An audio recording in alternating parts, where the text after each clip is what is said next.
Assalamualaikum warahmatullahi wabarakatuh. Selamat berjumpa kembali dengan saya pada mata kuliah Farmasi Industri. Pada sesi ini kita akan melanjutkan diskusi kita terkait dengan produksi di farmasi industri. Jadi, kegiatan produksi di farmasi industri merupakan kegiatan rutin dan pasti itu dilakukan di industri farmasi. Karena salah satu kegiatan yang dapat menghasilkan barang jadi, itu adalah kegiatan proses yang kita sebut dengan produksi. Jadi produksi itu akan dilakukan ketika kita sudah melewati tahap research and development. Produk yang sudah didevelop dan itu sudah dilakukan trial, baik di skala lab, kemudian naik ke skala pilot, kemudian ke produksi, didaftarkan, dapat nomor izin edar, kemudian produk tersebut itu akan kita produksi. Pada produksi di industri farmasi ada beberapa aspek yang perlu kita kenali, yakni ketika barang datang itu ada penerimaan barang, kemudian kuarantin, atau kita sebut dengan karantina.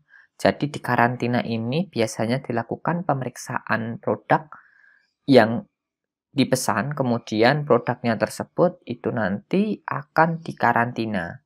Nanti akan bisa diloloskan ataupun di-reject. Kalau diloloskan itu nanti masuk ke gudang bahan kemas atau gudang bahan obat, seperti itu, tergantung dari bahannya apa. Kemudian setelah itu bahan akan disimpan. Di penyimpanan ini ada penyimpanan di gudang, kemudian setelah penyimpanan otomatis masuk ke jalur produksi yang pertama, ditransfer ke ruang penimbangan. Jadi ruang penimbangan ini biasanya include ketika kita masuk di produksi. Dan ketika penimbangan di industri farmasi ini menjadi kunci kritis pertama ketika kita melakukan produksi sediaan farmasi.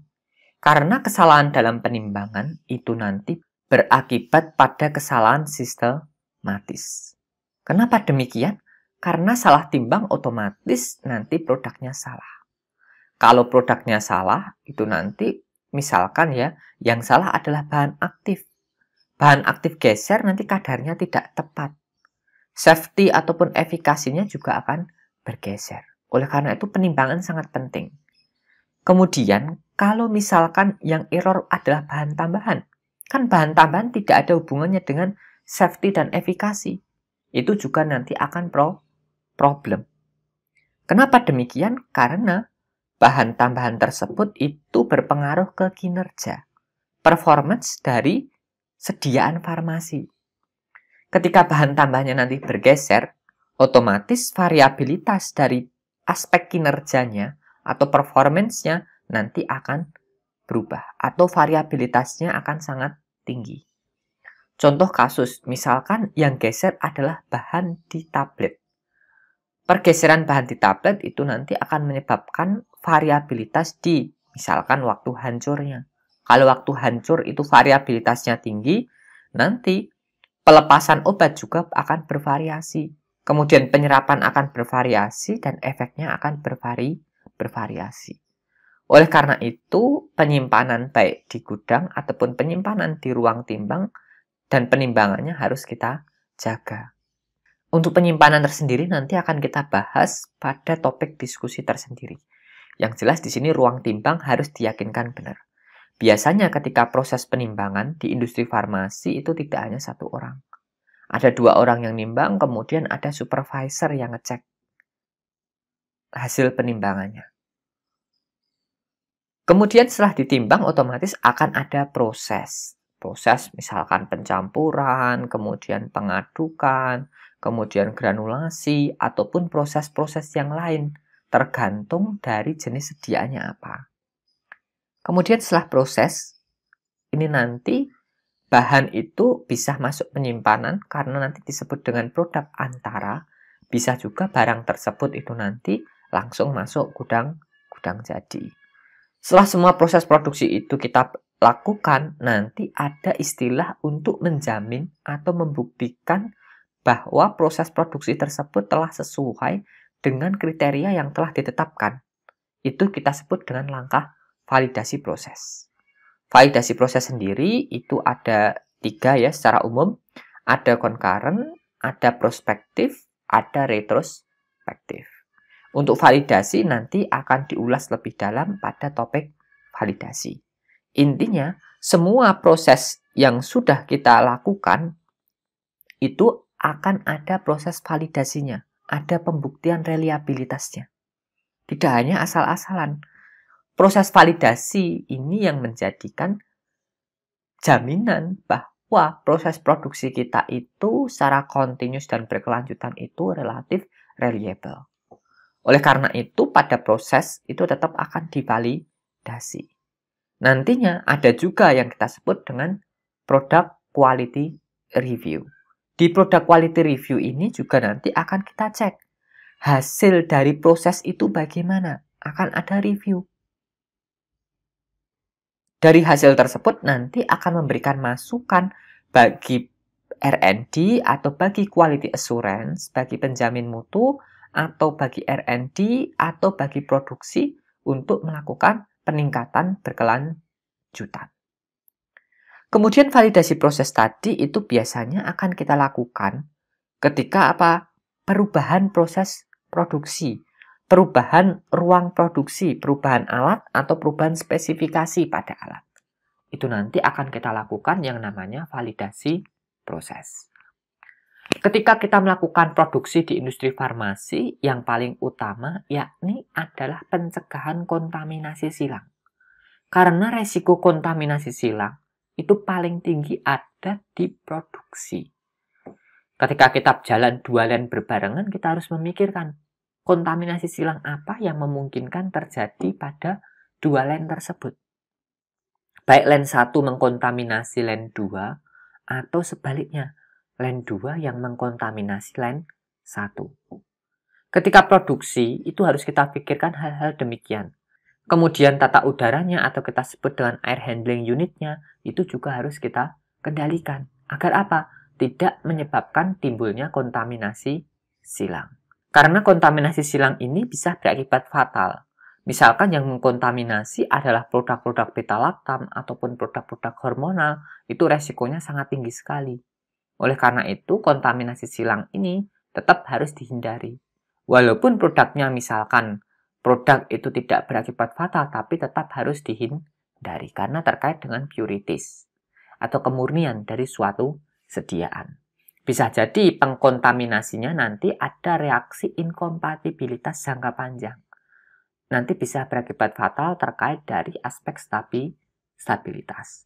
Oleh karena itu, pencegahan kontaminasi silang itu pasti dilakukan oleh industri farmasi. Baik dengan pengaturan tekanan, pengaturan AHU, gowning system, kemudian shifting di ruang produksi, dedicated person, dedicated instrument, itu nanti akan dilakukan guna menjamin agar produknya itu tidak mengalami kontaminasi silang. Kemudian ketika diproduksi itu ada yang namanya catatan batch. Karena di industri farmasi itu dikenal dengan gunung dari dokumen. Segala terdokumentasi ya. Baik itu sebelum proses produksi, akan produksi, dan setelah produksi. Karena prinsip ketika kita memproduksi itu tulis apa yang akan dikerjakan, kerjakan apa yang sudah ditulis, dan tulis yang telah dikerjakan. Nah, 3 aspek ini yang menjamin nanti sebagai jaminan kualitas mutu dari produk. Oleh karena itu, dokumentasi sangat penting sekali ketika kita melakukan produksi sediaan farmasi. Nanti untuk dokumentasi akan kita bahas tersendiri. Intinya, industri farmasi itu ketika produksi melakukan dokumentasi dalam bentuk catatan pengolahan batch atau batch manufacturing record. Di catatan pengolahan batch ini nanti ada dari bahan penimbangan sampai proses hasil yield sampai diperoleh ciri fisik dari sediaannya apa itu dicatat dalam JPP. Kemudian ada lagi beberapa aspek yang perlu kita perhatikan yakni weighing and transfer ya. Tadi sedikit sudah kita diskusikan terkait dengan penimbangan, terkait dengan transfer pun juga harus kita perhatikan. Kenapa? Dengan penghantaran bahan yang sudah ditimbang ke ruang produksi, kemudian berhenti di daerah tertentu, itu harus ada tempat pemberhentiannya. Jangan sampai nanti ada kontaminasi silang. Diberhentikan di lorong, kemudian dibuat duduk-duduk sama operator. Padahal operatornya habis produksi obat A, duduk di bahan baku tersebut, kemudian bahan bakunya diproses. Bisa jadi itu terdapat kontaminasi silang. Oleh karena itu, harus diatur sedemikian rupa agar barang yang ditransfer ketika proses penimbangan atau dari produk antara ke produk jadi, itu dijamin terhindar dari proses kontaminasi silang. Kemudian ada beberapa aspek lagi, yakni barang yang dikembalikan atau barang yang ditarik. Nanti pada bagian pengembalian produk dan penarikan produk itu nanti akan ada pokok bahasan tersendiri. Akan tetapi di sini yang jelas itu masuk nanti dalam aspek jaminan mutu sediaan farmasi.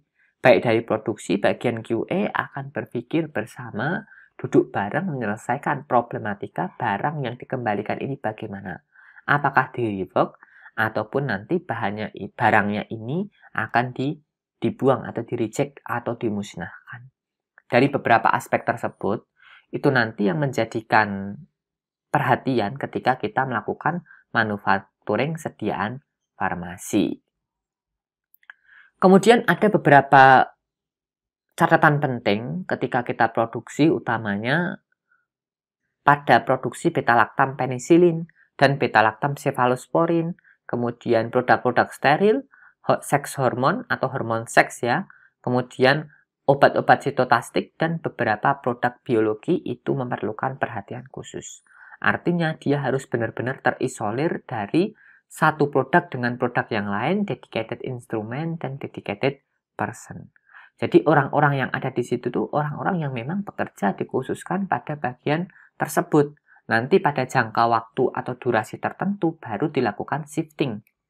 Karena produksi itu sebenarnya ya, kunci sukses di produksi itu adalah bagaimana bisa memaksimalkan alat, kemudian bagaimana bisa memaksimalkan yield, kemudian bagaimana cara melakukan rotasi dari operator, supervisor, ataupun orang-orang atau sumber daya yang bekerja di situ. Agar apa? Proses produksi itu dapat berjalan dengan optimal. Jangan sampai ada idle instrumen, jangan sampai ada penumpukan bahan baku atau bahan antara yang tidak pas. Jadi manajerialnya ini lebih ditonjolkan dibanding ketika kita bandingkan dengan R&D, knowledge-nya yang lebih unggul gitu.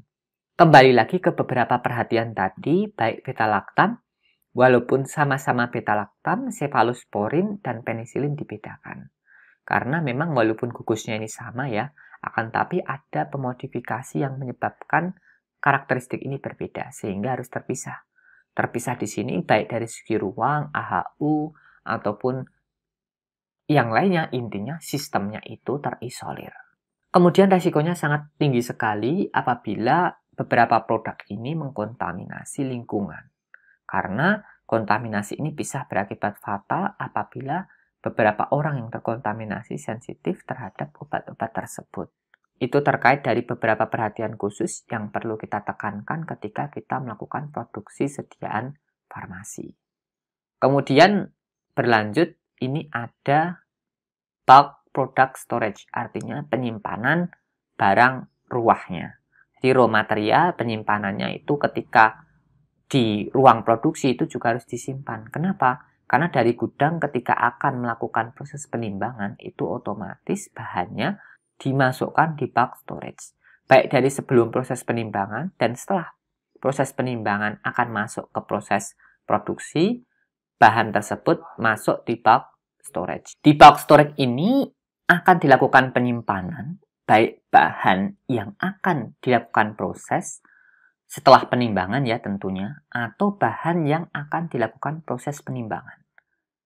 Nanti harus kita pikirkan juga karena di sini ada resiko kontaminasi silang dan gimana flow atau alur produksinya itu berjalan ergonomis. Kemudian selanjutnya adalah proses packaging. Proses packaging ini untuk membentuk produk ruahan menjadi produk jadi. Jadi bulk produk itu tadi tidak hanya dari bahan baku, tapi bukan dari raw material, tapi ini adalah produk yang sudah jadi, tinggal satu proses yang perlu dilakukan, yakni proses packaging. Itu kita sebut dengan bulk product. Jadi bulk product ini nanti harus kita pikirkan bagaimana penyimpanannya. Tidak hanya raw material sebelum dan setelah ditimbang, akan tetapi bulk product dan produk antara tentunya itu juga harus kita tentukan proses penyimpanannya. Jangan sampai terjadi kontaminasi silang antar produk. Kemudian produk-produk yang diproses ulang atau di rework atau di recall itu nanti butuh penanganan khusus. Bagaimana produk itu disimpan, dijamin keamanannya, kemudian bagaimana proses reworknya, itu harus didesain sedemikian rupa agar tidak mengganggu proses produksi rutin dan bisa berjalan dengan optimum ketika kita melakukan proses produksi produk-produk yang dilakukan reproses atau recall. Kemudian ada juga yang kita sebut dengan final product quarantine, jadi karantina produk akhirnya. Setelah bulk produk ini dikemas, jadi packaging ya, kemudian produk ini akan dilakukan evaluasi. Evaluasi sesuai dengan kriteria atau quality target product profile yang telah ditentukan oleh industri farmasi. Biasanya industri farmasi menentukan quality target product profile itu lebih ketat dibandingkan kompendia. Kenapa ya? Kalau lebih ketat otomatis nanti secara kompendia dia akan memenuhi. Oleh karena itu ada proses karantina terlebih dahulu. Karantina ini nanti ketika produknya ini lolos akan masuk di gudang produk. Jadi ketika nanti tidak lolos akan ada strategi atau penanganannya tersendiri. Dan biasanya ketika di dalam suatu produksi itu nanti ada yang aneh, atau ada yang ganjil, maka akan dicatat di dalam deviasi. Deviasi ini nanti yang menjadi pedoman dalam kita menyusun corrective action and preventive action atau kita sebut dengan KAPA. Dengan produksi dan ada KAPA dan deviasi ini nanti digunakan sebagai acuan ketika terdapat penyimpangan yang sama, maka kita sudah akan nemu solusi konkret atau langkah strategis apa yang akan kita ambil ketika kita muncul permasalahan atau problematika yang sama. Kemudian ketika kita produksi, sediaan farmasi itu kita bagi menjadi dua. Yang pertama non-steril manufacturing process, itu kita produk-produk yang bersifat non-steril seperti tablet, kapsul, sirup, suspensi, salep, intinya baik sediaan padat, sediaan semisolida, sediaan cair yang bersifat non-steril. Itu kita sebut dengan non-steril manufacturing processes. Kemudian ada produk-produk steril. Jadi produk-produk ini adalah produk-produk yang memang dia ini adalah produk steril. Seperti beberapa produk injeksi ataupun produk-produk lain itu tetap kita proses sesuai dengan kaidah steril manufacturing process. Oleh karena itu kita harus pahami dulu produk yang akan kita manufaktur itu produk steril ataupun produk non-steril. Ketika kita manufacturing suatu produk itu nanti berasal dari raw material. Raw material itu isinya bahan aktif, bahan tambahan atau kita sebut dengan excipient. Yang bahan aktif tadi biasanya kita sebut dengan APA, Active Pharmaceutical Ingredient. Atau nanti ada juga dari kedua bahan tersebut ya, ditambah satu lagi bahan yakni bahan kemas. Karena yang namanya kita produksi sediaan farmasi atau kita sebut dengan formulasi itu ada 4 aspek sebenarnya. Ada formula, ada proses, ada peralatan, dan ada packaging. Jadi yang kita sebut formulasi atau produksi sediaan farmasi itu ada 4 aspek ini. Formula jelas ada ya, karena ada bahan aktif dan bahan tambahan. Proses jelas ada, kemudian peralatan yang kita gunakan ada juga, dan packaging. Nah, itu nanti baru disebut produk jadi. Kemudian setelah raw material ini nanti kita sentuh dengan suatu proses, yang mana proses ini nanti akan menghasilkan produk yang baru dan berbeda dengan raw materialnya, kita sebut dengan immediate product atau produk antara. Kemudian produk antara ini adalah suatu produk yang mana dia kurang beberapa tahap lagi untuk menjadi produk jadi. Itu kita sebut dengan immediate product tadi ya. Kemudian produk immediate ini ketika kita lakukan proses, di mana prosesnya ini proses kritis untuk membentuk sediaan, kita sebut dengan bulk product. Jadi bulk product itu adalah produk yang kurang satu tahap akhir, yakni packaging, sehingga dia jadi finish product atau produk jadi. Di produk jadi ini nanti dia akan kita peroleh dengan cara apa? Bulk product ditambah packaging. Itu nanti jadi produk jadi. Jadi dari 4 produk ini harus kita kenali mana yang raw material, mana yang intermediate product, mana yang bulk product, mana yang finish product. Karena keempat ini akan berbeda kriteria penyimpanan dan kategori penyimpanan untuk menjamin mutu dari sediaan farmasi, utamanya mencegah kontaminasi silang karena proses produksi. Bisa jadi ketika kita produksi bulk product, kita memerlukan 2 intermediate product dari proses yang berbeda. Oleh karena itu harus kita jamin flow seperti itu agar apa? Mencegah adanya kontaminasi silang. Contoh konkretnya, ketika kita manufacturing suatu sediaan, misalkan tablet amoksisilin. Jadi amoksisilinnya, kemudian aviselnya, kemudian magnesium stearatnya, itu adalah raw material. Amoksisilin bahan aktif, avisel, proskarmelosa sodium, magnesium stearat itu bahan tambahan ya. Kemudian ada bahan pengemasnya, misalkan dia dikemas dalam strip, jadi aluminium strippingnya masuk di dalam raw material. Kemudian ini kita granulasi, jadi granul. Nah, granul ini adalah produk yang berbeda dari raw materialnya. Awalnya serbuk, ini jadi granul. Campuran homogen granul ini kita sebut dengan immediate product. Kemudian immediate product ini tidak bisa langsung kita kemas, butuh tahapan kritis lagi, yakni kita tahap pencetakan, nanti jadi suatu tablet. Nah, tablet ini yang kita sebut dengan bulk product, belum produk jadi. Jadi bulk product ini nanti akan kita kemas di stripping menggunakan aluminium, nanti jadi produk jadi. Intinya produk jadi itu adalah sediaan plus dengan bahan pengemas yang sesuai. Mana bahan pengemas itu bersifat multifungsi ya, bisa mempertahankan stabilitas, memperindah produk, ataupun ada tujuan lainnya dari bahan pengemas tersebut. Intinya produk jadi itu adalah bulk product ditambah packaging material. Kemudian kita akan bahas terlebih dahulu untuk yang non-steril manufacturing. Itu kalau kita non-steril ya, biasanya kita lakukan di ruang kelas E atau tidak berkelas. Untuk yang steril itu di ruang A, B, C, D. Itu yang steril. Yang non-steril itu di ruang E. Untuk alurnya, biasanya yang non-steril itu diawali dari raw material dulu. Raw material ini biasanya di gudang bahan baku, ada juga gudang bahan kemas. Biasanya disendirikan antara gudang bahan baku dan gudang bahan kemas. Kemudian dilakukan proses weighing atau penimbangan. Setelah ditimbang, itu nanti akan dicampur mixing. Nah, ini saya contohkan pada proses pembuatan tablet. Kemudian setelah di-mixing, ini ada in-process control. Jadi ada IPC-nya. IPC di sini ditujukan untuk melakukan penilaian atau assessment terhadap produk antara, yakni hasil campuran itu dimaksud produk antara. Kemudian setelah ada IPC, itu ada granulasi, kemudian ada IPC lagi.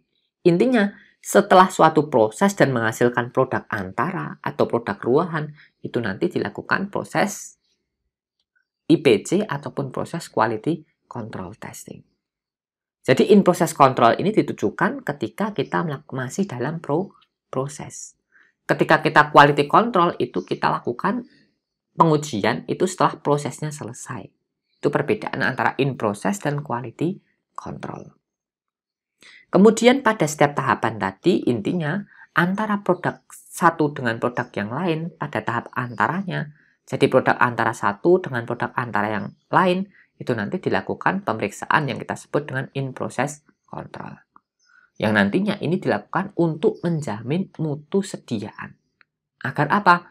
Mutunya ini masih memenuhi persyaratan atau kriteria yang telah ditetapkan oleh industri farmasi di dalam Quality Target Product Profile. Jadi, Intinya setelah proses-proses yang kita lakukan, misalkan mixing, granulation, compression, jadi bulk product, ditambah satu proses lagi yakni primary packaging, itu nanti jadi produk jadi. Jadi beberapa tahapan ini bisa kita amati bahwa proses-proses yang kita lakukan dan setiap tahapan yang kita lakukan itu dilakukan suatu langkah strategis untuk menjamin mutu. Karena yang diproduksi itu tidak 1-2 tablet, tapi bisa beratus-ratus ribu, bahkan berjuta-juta tablet, sehingga harus dicegah adanya kontaminasi silang dan adanya kesalahan ketika kita melakukan proses produksi. Karena sekali ada kesalahan, ya sudah, itu nanti bisa berakibat fatal pada produk yang diproduksi tersebut. Apalagi kesalahannya adalah kesalahan sistematis. Kemudian ketika ada bulk product, jadi ada bulk produk jadi, itu nanti akan dilakukan quality control. Quality control ini biasanya bertujuan untuk apa? Bertujuan untuk menjamin agar mutu produk yang dihasilkan itu sesuai dengan QTTP atau kompendia yang telah digunakan. Tadi sudah saya sampaikan bahwa industri farmasi biasanya menggunakan quality target product profile itu lebih ketat dibandingkan kompendia. Karena untuk memberikan jaminan yang lebih sempurna atau jaminan yang lebih ketat dibanding dengan kompendia. Idealnya, kalau dia memenuhi quality target product profile, otomatis dia akan memenuhi persyaratan yang telah ditetapkan di kompendia. Jadi proses quality control ini ketika ada bulk product nanti dilakukan proses quality control. Quality control ini tergantung dari sediaannya. Dan pengujian quality control ini tergantung dari industri yang menetapkannya, kemudian mengacu pada dossier yang telah disiapkan, nantinya tentunya mengikuti kompendia, terutama performance specification. Itu sangat penting sekali dilakukan proses quality control. Quality control ini nanti ketika lolos akan masuk ke tahap primary packaging, ketika tidak lolos akan di-reject. Nah, proses reject ini nanti bisa menyebabkan adanya rework atau adanya reformulasi. Tujuannya ini untuk menjamin agar produk yang diedarkan itu sesuai dengan standar mutu yang telah ditetapkan. Jangan sampai produk yang beredar itu nanti masih submutu atau overmutu ya. Nah, intinya kalau submutu, mutunya kurang, kalau overmutu nanti produknya mutunya berlebihan. Kita tidak efisien dalam hal produksi, tapi kalau submutu nanti kita obatnya bisa menyebabkan tidak keefektifan. Dua hal tersebut harus kita waspadai, kita ambil jalan tengahnya sehingga dari aspek efisiensi dan efektivitas itu terpenuhi. Kemudian yang perlu kita lihat ini ketika kita di ruang produksi tadi disampaikan bahwa produksi non steril itu di ruang kelas E ya. Jadi ada A, B, C, D, yaitu E dan E itu adalah ruang-ruang untuk produksi sediaan farmasi. A, B, C, D untuk yang steril, E untuk yang non steril. Perbedaannya untuk yang D dan E itu adalah di microba contamination-nya. Sedangkan untuk jumlah partikel pada saat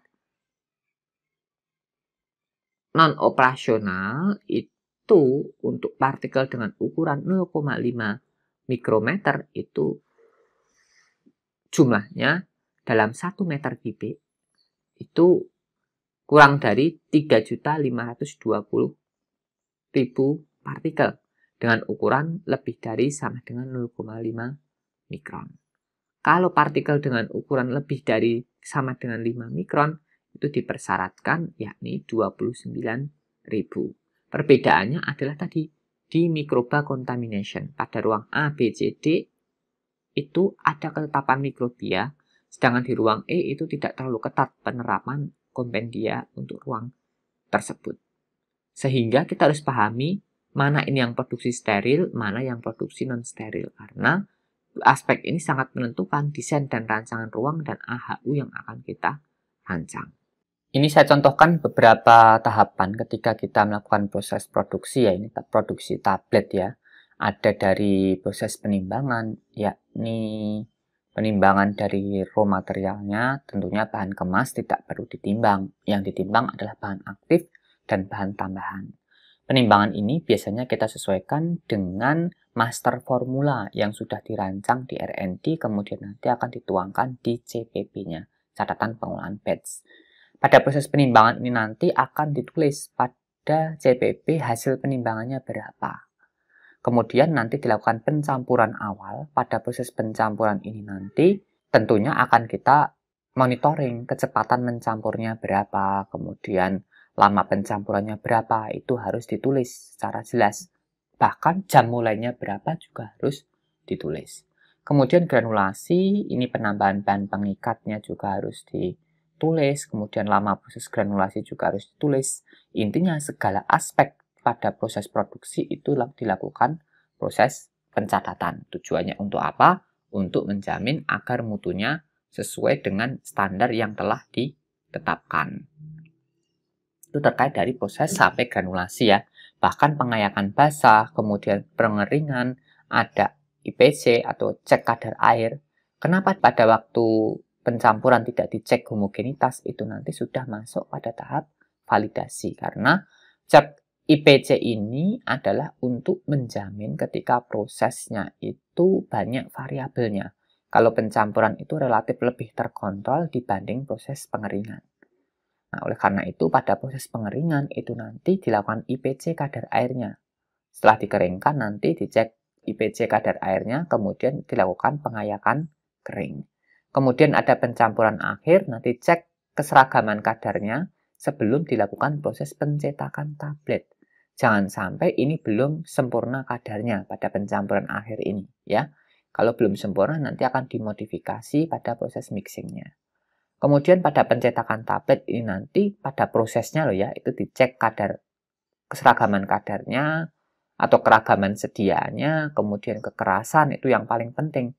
Karena pada waktu proses pencetakan tablet ini ada tahapan kritis yakni bobot dan kekerasan. Selain itu kerapuan waktu hancur dan disolusi nanti bisa kita cek sebagai quality control tentunya. Kemudian ada IPC, nanti ada penampilan dan penandaan. Ini jelas ya, ketika kemasan primer kita harus cek dulu. Jangan sampai kebalik strippingnya atau kebalik blisternya, atau tahunnya ketambahan 1 waktu produksinya, atau tahunnya kurang 1 ketika kadaluarsanya, ini harus kita cek. Setelah itu pengemasan sekunder juga ada IPC lagi. Misalkan bobot yang masuk berapa, kita cek, kita timbang. Biasanya dengan penimbangan harusnya 10 strip itu dengan wadah bobotnya sekitar plus minus ada catatan dan simpangannya, kita harus mengikuti. Kalau kurang berarti nanti isinya kurang, kalau lebih isinya kelebihan. Itu terkait dari pembuatan tablet dengan metode granulasi basah. Untuk coating juga sama. Intinya ketika kita produksi sediaan farmasi, basic knowledge terkait dengan flow produksi sediaan farmasi itu harus kita pahami terlebih dahulu. Kalau kita tidak paham flow dan alurnya, otomatis nanti ketika kita produksi sediaan farmasi itu nanti akan problem. Problemnya di mana? Kita tidak mengetahui langkah selanjutnya apa yang benar dan yang tepat ketika kita akan melakukan produk sediaan farmasi. Kalau diproduksi sih sebenarnya tidak terlalu problem. Problemnya ketika nanti muncul suatu deviasi, maka kita dituntut turun tangan di situ. Nah, basic knowledge kembali lagi ke kemampuan dari apoteker penanggung jawab di produksi. Karena salah satu apoteker utama di industri farmasi itu 3 ya apotekernya ya. Produksi, jaminan mutu, dan pengawasan mutu. Jadi 3 apoteker ini nanti diatur dalam personel itu bahkan tidak boleh suami istri ataupun ada konflik kepentingan kakak adik di dalam suatu industri farmasi baik dari produksi, jaminan mutu, atau pengawasan mutu. Karena 3 apoteker ini harus bersifat independen. Nanti akan lebih dalam diulas bagian personel terkait dengan apoteker yang ada di industri farmasi.